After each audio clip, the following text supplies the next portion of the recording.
in conservative strategist Kory Teneycke now with more. Kory, good morning. Good to see you. Good morning. Good to see you as well. What do you think is going to happen later today? I suspect abstentions are what's likely to occur, but who knows? Accidents happen in parliaments when they're this close. So I think odds are heavily in favor of the budget passing via that method, but who knows? A few weeks ago, no one was expecting a Conservative MP to cross the floor. We've seen things like that happen in the past. I think of the Belinda Stronach floor crossing back in the Paul Martin era. So it'll be a dramatic moment potentially, but when you look at the polling, Canadians are not leaning towards wanting to have an election, and I think parties are probably not entirely ready to have one. So odds are they'll find a way to get through it. Okay, I'm somewhat haunted by your comment that accidents happen now. That's going to stick in my mind. So in terms of the opposition, Poilievre said, they're obviously going to be voting against this budget. What are the main criticisms? Why not support it? Well, I think that if you're listening to which ones they talk about the most, the size of the deficit would seem to be number one. It's roughly double the size of what Carney had committed to during the last election campaign. And that's something that for Conservative voters is perhaps a bit nearer to their heart than some Liberal voters. So I think they're going to hold the government's feet to the fire on that issue. And the larger issue is opposition parties. When you're the official opposition, your role is to oppose. And so it would be quite unnatural for the Conservative Party to vote in favor of the budget or any opposition, official opposition party. What we've typically seen in the past is that one of the smaller parties, in the case of the Liberal government, typically the NDP, that comes around and supports the government. But and the Carney government's a lot, closer to the center than the left in comparison to the Trudeau government. And so I think that math might change as this parliament unveils itself.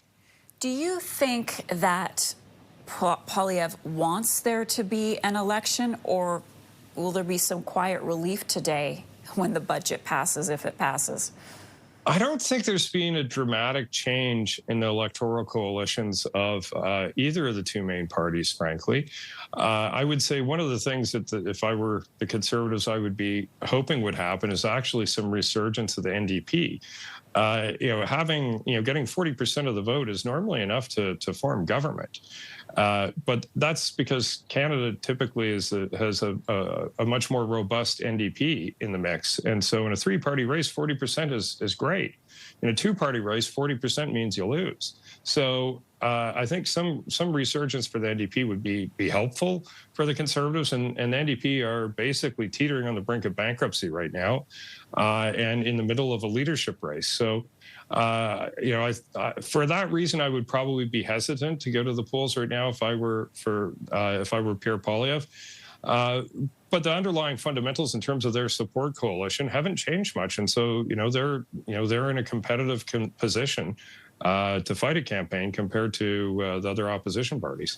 And lastly, what do you think is being done behind the scenes to sway voters? And I'm thinking specifically of Elizabeth May. Is there anything that can be said or done to get her to support this budget? Yeah, hard to say, really. I heard some interviews with Ms. May talking about ongoing conversations, but I think that's going to be a tough vote for them to get. The government seems more focused on these major project initiatives and the passage of Bill C-5, in that case with support from the Conservatives, to speed up these processes for approval, many of which of the roadblocks are around environmental legislation. I think that's going to be tough for Elizabeth May to accept. And so I think the likelihood of her voting with this is probably quite low. All right, we'll be watching what unfolds later today. Kory Teneycke is a Conservative strategist joining us this morning from Toronto. Thanks again for your time, Kory. My pleasure.